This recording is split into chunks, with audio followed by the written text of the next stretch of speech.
Have you ever felt tired in a way that no amount of sleep can fix? Not the kind of tired that comes from doing too much, but from carrying too much. The noise in your mind, the pressure to perform, the endless stream of obligations that pull you away from yourself. You smile, you nod, you keep going, but deep down, something feels off. That quiet heaviness is not weakness. It is a signal, a sign that your life may be running on habits that slowly wear down your clarity, your peace, and your strength. The Stoics warned us of this drift. Marcus Aurelius wrote, "If you seek tranquility, do less, or rather, do only what is essential, and do it with care." This is not a call for more hustle, it is a return to stillness. In this video, we will explore 9 subtle patterns that may be silently draining your power. You might not even notice them, but once you do, everything can begin to shift. If something in you is ready to remember what calm feels like, stay with me. This might be the beginning of that return, and if the message speaks to you, feel free to subscribe. No pressure, just presence.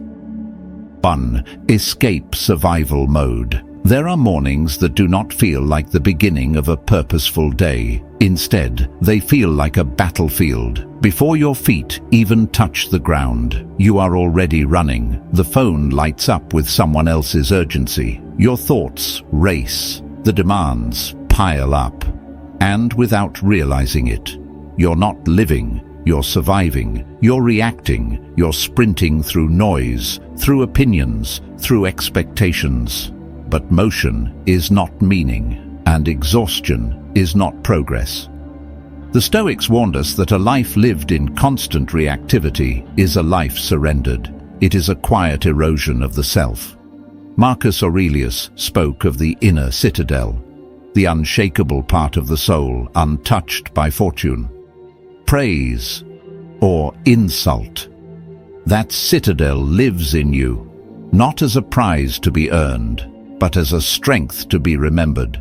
Yet every time you let a stranger's complaint ruin your morning, every time you let your inbox determine your worth, you forget.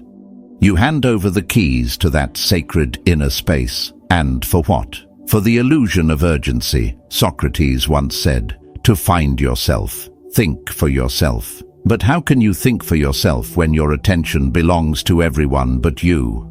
Modern life is built to scatter you. Every alert, every headline, every interruption is designed to pull you outward. Your nervous system is trained for chaos. But Stoicism invites you to do something revolutionary. Do nothing, to not react, to pause. Imagine your mind as a still lake. Every distraction is a stone, but you are not the splash. You are the stillness beneath it. Carl Jung once wrote that your vision becomes clear when you look within. The Stoics knew this long before. Clarity does not come from reacting to the world. It comes from responding with character. Plato described the soul as made of reason, spirit, and appetite. When you live unconsciously, appetite dominates, impulse wins. But when you stop, when you breathe before speaking, when you hold your tongue instead of lashing out, reason takes its rightful place at the front. It takes no strength to panic, no power to blame. Anyone can react, but it takes wisdom to wait. It takes discipline to listen. It takes inner mastery to remain unmoved. The Stoics did not preach indifference. They taught strength. They did not tell you to feel nothing. They taught you to feel deeply and still not be controlled. In a world that worships urgency, your peace is rebellion. Your stillness is power. And every time you choose not to chase, but to center yourself, you reclaim the life you were always meant to live. 2. Break mental loops. It is startling how quietly the habit of expecting the worst seeps into our thinking. One disappointment is all it takes. Someone betrays your trust. A plan collapses. A dream fades. And slowly, a silent conclusion begins to form beneath the surface. that life cannot be trusted, that happiness is temporary, that nothing good lasts, without even realizing it. You start living from a place of quiet defeat, not because the world has changed, but because your lens has. What was once a single setback becomes a world view. And before long, you are not simply thinking negatively, you are defaulting to it. That is the danger, not in the thought itself, but in the frequency and the familiarity of it. When your first instinct is to brace for pain, you begin to miss peace, not because it is absent, but because you no longer believe it can stay. Marcus Aurelius wrote, "The soul becomes dyed with the color of its thoughts." This is not metaphor, it is law. Think dark thoughts long enough, and even the brightest moments begin to feel dim. The mind is not a mirror, it is a canvas. What you focus on does not merely reflect your reality, it creates it. Aristotle taught that we are what we repeatedly do, but the Stoics would add, we become what we repeatedly believe. If you believe the storm is always coming, your life will start to feel like a shelter. If you expect betrayal, you will question every act of kindness. How can you open your hands to receive if they are always clenched, bracing for impact? Let us destroy the illusion. Being negative is not a mark of realism. It is a symptom of emotional fatigue. It narrows the field of vision. It blinds you to joy. It locks the door on connection. Carl Jung said, "Until you make the unconscious conscious, it will direct your life, and you will call it fate." That whisper that says you are not wanted, that this will never work out, that is not truth. That is programming, and you can change it. Plato reminded us that wisdom begins by admitting how little we know. That includes our assumptions. What if this time is different? What if your mind has been protecting you from a pain that no longer exists? The brain is built for survival, not peace. It looks for threat, not truth. That is why Stoicism teaches us to question the voice within, to pause, to ask, is this thought useful? Is it even real? Or is it just the echo of an old wound that no longer belongs in the present? 3. End the delay.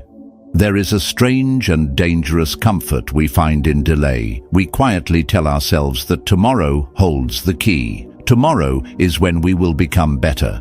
Tomorrow we will wake up early, start the discipline, confront the fear, chase the dream.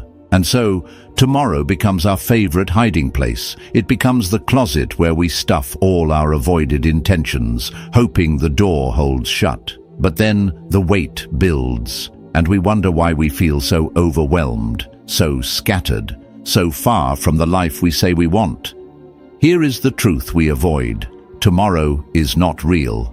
It is a soft illusion we wrap around the hard reality that we are afraid to begin today. Marcus Aurelius saw this clearly. He wrote, "You could be good today, but instead you choose tomorrow." That line is sharp because it cuts through every excuse we make. Deep down, we know we could start now. We could write the message, take the walk, make the call, but instead we scroll, we distract, we delay. And then we complain about why our life feels stuck.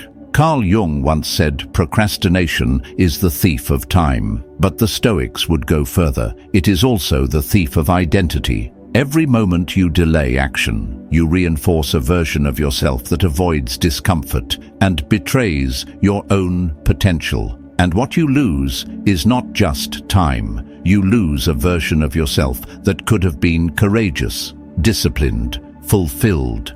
The Stoics were blunt about time. They saw it not as something you possess, but something you borrow. Epictetus warned, "While you delay, life speeds on." This is not meant to depress you. It is meant to awaken you. Time is sacred because it is slipping through your hands with every passing moment. Imagine if you carried a backpack full of golden hours, each one a shining piece of your life, and someone reached in every day, taking a handful without asking.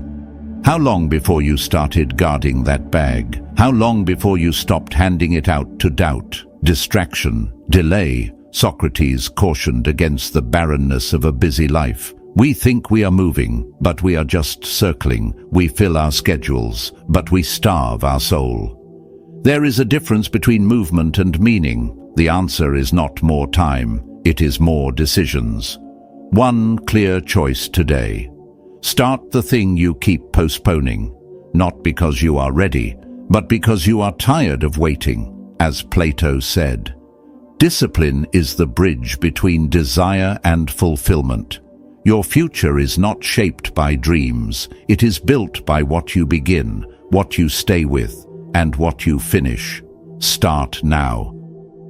4. Choose with courage. There is a particular kind of fatigue that doesn't come from overwork, but from lingering in indecision. It's not the doing that drains you, it is the constant circling, the revisiting, the endless conversations in your mind. You weigh every angle, consult every voice, rehearse every outcome, but nothing moves. Days pass, weeks blur, and the decision still hangs there, untouched. The Stoics warned us clearly about this paralysis. Seneca wrote that it is not that we have a short time to live, but that we waste a lot of it, and nothing wastes time more quietly than indecision. It disguises itself as caution, as thoughtfulness, but really, it is where potential quietly suffocates. Every time you say you will decide later, the life you could have lived moves one step further away. Not because you are incapable, but because you did not act. Aristotle once said, "Choice, not chance, determines your destiny." Thought is useful. Planning has value. But nothing transforms your life like a decision made with courage. The longer you stand at the crossroads, the more the ground turns to quicksand. The opportunity fades, the energy drains, and soon, what once was a moment of possibility becomes a memory of regret. Think back. How many times have you whispered to yourself that you would choose soon, only to watch the moment vanish? Maybe it was a career path, a relationship, a moment to speak up. And the cost was not just a missed chance, but a piece of your own confidence. Because you begin to doubt not the decision, but your ability to make one. And yet here is the deeper truth. Even the wrong decision moves you forward. Even a stumble teaches you something. But standing still teaches you nothing. It only anchors you to fear. Carl Jung once observed that the most terrifying thing is to accept oneself completely, and often. That is what we are avoiding when we hesitate. We are not afraid of the outcome. We are afraid of owning it, of having no one else to point to when things get difficult. But the Stoics remind us, responsibility is not a burden, it is a gift. It means you are free, free to act, free to correct, free to grow. So choose, not recklessly, but bravely, even if it is messy, even if it is uncertain. Forward is the only direction where anything ever happens, and you are more ready than you think. 5. Protect your time. It is easy to forget that just because the world can reach you at any time does not mean it should, somewhere along the way. We began treating our phones like emergency hotlines, our inboxes like military command posts, and ourselves like on-call customer service reps who never shut down. Every ping, every red dot, every unread message might look small on its own, but together they form a constant drip of noise that erodes your peace, one reply at a time. You give away pieces of your presence until what is left feels thin, scattered, burned out. Not because you are doing too much, but because you are too available. Marcus Aurelius understood this well. He wrote, "If you seek tranquility, do less."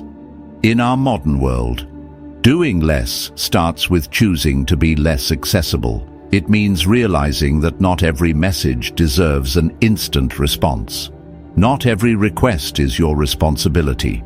We confuse constant availability with dependability.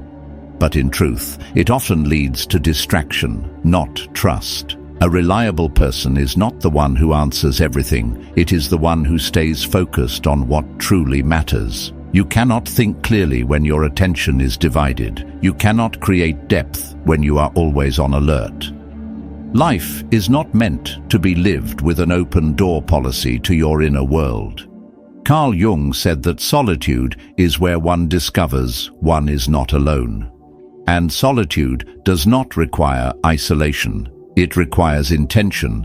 It means carving out space to think, to breathe, to remember who you are beneath the noise. That inner voice, the one that knows what really matters, cannot be heard when you are replying out of guilt or scrolling out of habit. Plato once described the soul as a chariot pulled in opposite directions by wild horses. That is modern life. Everyone pulling at your time, your energy, your mind. But the question remains, who is holding the reins? If you are not directing your focus, someone else will. And that is why boundaries are not selfish, they are necessary. Epictetus said we must discipline ourselves in small things first. So begin small. Say no once, mute one thread. Create space, not for silence, but for strength. You are not a search engine. You are not a machine. You are a person with a limited reservoir of attention and a life that deserves to be lived fully. So protect your time like it matters, because it does, and no one else will protect it for you. 6. Move with intention. There is an invisible pressure that surrounds us every day. It tells us to hurry, to chase more, to be everywhere at once. If you are not grinding, you are falling behind. If you are not hustling, you are wasting your potential. That is the message whispered in every corner of modern life. But here is the question almost no one dares to ask. Where are you actually going? And why are you in such a rush to get there? The Stoics were never enemies of effort. Marcus Aurelius ruled an empire. Epictetus taught through physical pain and hardship. These were not idle men, but they were deliberate. They believed in purposeful movement, in knowing not only what you are doing, but why you are doing it. Seneca said it with clarity. It is not that we have a short time to live, but that we waste much of it. And that waste often happens when motion becomes mindless, when speed replaces strategy, when you move so fast that you lose the power to be present.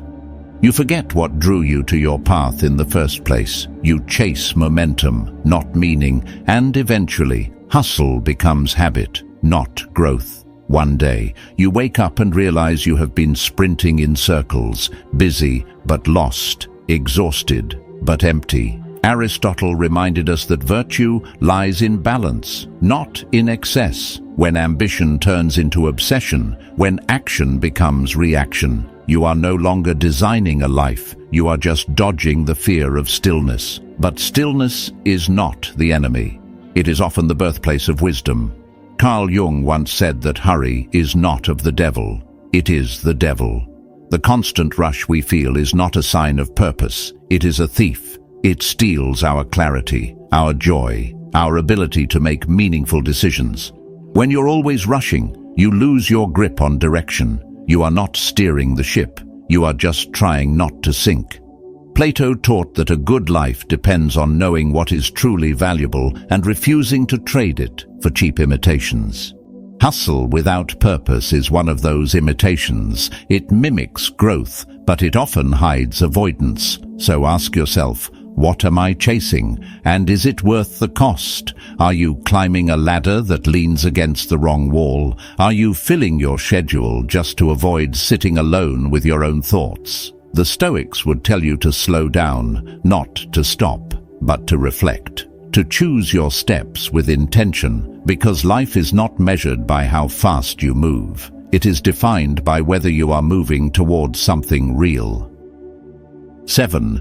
Release the grudge. There is something strangely human about how we cling to pain. We hold on to it as if it validates our story, as if the ache is proof that what happened mattered, that we mattered, and over time, that pain can harden into a grudge, a small, bitter flame we keep alive inside our chest, believing it makes us stronger. But the truth is, it does not empower us, it empties us. Marcus Aurelius once said, "The best revenge is to be unlike him who performed the injustice." That is not just a call for dignity, it is a call for freedom. Do not let someone else's actions take up permanent space in your heart. Do not allow their cruelty to echo endlessly in your mind, because that is what grudges do. They become self-inflicted wounds that never close. Aristotle observed that anyone can be angry. That is easy. But to be angry with the right person, in the right way, for the right purpose and time, that is rare. Most of us do not do this. We just store it. Anger becomes our default. Bitterness becomes the armor we wear, and soon we stop being defined by who we are and instead become defined by what has hurt us. That is a heavy identity to carry. Carl Jung put it clearly, what you resist persists. The more you push the pain down, the more it controls you, the more you replay the betrayal, the more power it has. Forgiveness, in the Stoic sense, is not about letting others off the hook. It is about releasing yourself. It is saying, I am done letting this memory shadow every step I take. And here is something most people overlook. The person who wounded you might not even remember what they did. They have moved on. They are living their life. But you are still carrying the weight, dragging it like a heavy bag stitched with their name into your conversations, into your sleep, into new relationships that never even asked for it. That is what the Stoics call wasted energy. Seneca once wrote, "Anger, if not restrained, is more harmful to us than the injury that provoked it, because resentment does not stay in the past. It lives in your posture, your breath, your words, your energy. It affects how you show up in the world. Let it go, not because it did not matter, but because it should not define you anymore. Clear that space within you. Make room for something stronger than revenge. Make room for peace. And know this, you are not weak for releasing it. You are strong enough to stop carrying what was never yours to hold forever." 8. Guard your mind. There is a quiet war happening all around you, not with weapons, but with attention. Your mind is the battlefield, and every headline, every notification, every sarcastic comment online is trying to claim a part of it. If you are not vigilant, you begin to give it away. Not just your minutes, but your focus. Not just your screen time, but your peace. One moment you are calm, enjoying your morning. The next, you have scrolled through outrage, absorbed anger from people you do not know, and now carry tension that was never yours to begin with. That is not harmless distraction. That is emotional manipulation, even more dangerously. It does not only come from strangers. Sometimes the noise comes from those closest to you. Family members, friends, people who stir drama, invite chaos, feed fear. The Stoics had a response to this. They called it apatheia. Not to be confused with apathy, it is not the absence of care. It is the presence of control.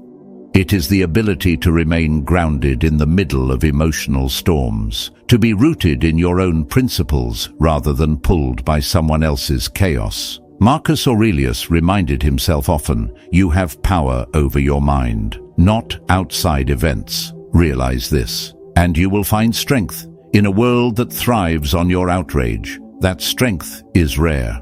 Socrates also warned against being ruled by public opinion. He believed in living from within, guided by reason and virtue, not by noise and reaction.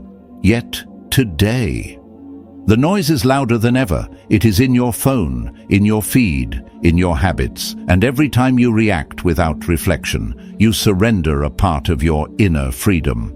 Carl Jung once said, until you make the unconscious conscious. It will rule your life, and you will call it fate. Do not let algorithms mold your mood or let validation define your worth. The Stoic path is simple. Remain still in a world that wants you shaken. That is where your true power lives. 9. Choose your circle.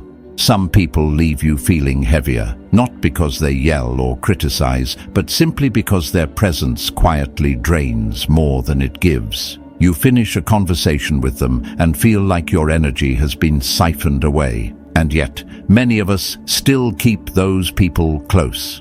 Why? Out of habit, out of politeness, out of fear of being alone. But the truth is, not everyone deserves a seat at your table. Not everyone belongs in the inner circle of your life. Trust is not something you owe. It is something earned with consistency, respect, and alignment. The Stoics understood this deeply. To them, true friendship was sacred and rare.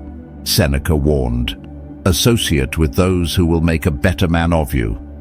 Not those who make you louder or flashier, but better." Carl Jung echoed this with his reminder that when two personalities meet, both are transformed. So the real question is, what are you being transformed into? Do the people around you help you become more grounded, more disciplined, more at peace? Or do they leave you anxious, unfocused, and uncertain? Plato taught that the soul is shaped by the company it keeps. Not just in values, but in energy. When you are surrounded by chaos, you begin to live in reaction. When you are constantly explaining yourself or shrinking to fit someone else's comfort, your spirit slowly erodes. That is why boundaries are not selfish. They are wise. You would never leave your front door wide open at night. So why leave your mind and heart exposed to anyone who smiles and speaks well? Socrates believed the unexamined life was not worth living. That includes examining your relationships. Who gets your vulnerability? Your dreams? Your presence? Are they worthy of it, or just familiar? Choose with clarity, because who you allow near you helps shape who you become. And in many ways, your future depends on it. No one moves through life more freely than the one who has released what was never theirs to carry. True peace does not wait at the finish line of achievement. It lives in the quiet that follows surrender. And the moment you stop holding on to what drains you is the moment you begin to return to who you truly are. If this message touched something in you, take a breath. Leave a comment with the words, "Let it go." And let that be your signal to move forward lighter. If you feel called to walk deeper into this journey, feel free to subscribe. The next video is already waiting to meet you, and when you are ready to return to stillness and strength, we will be right here.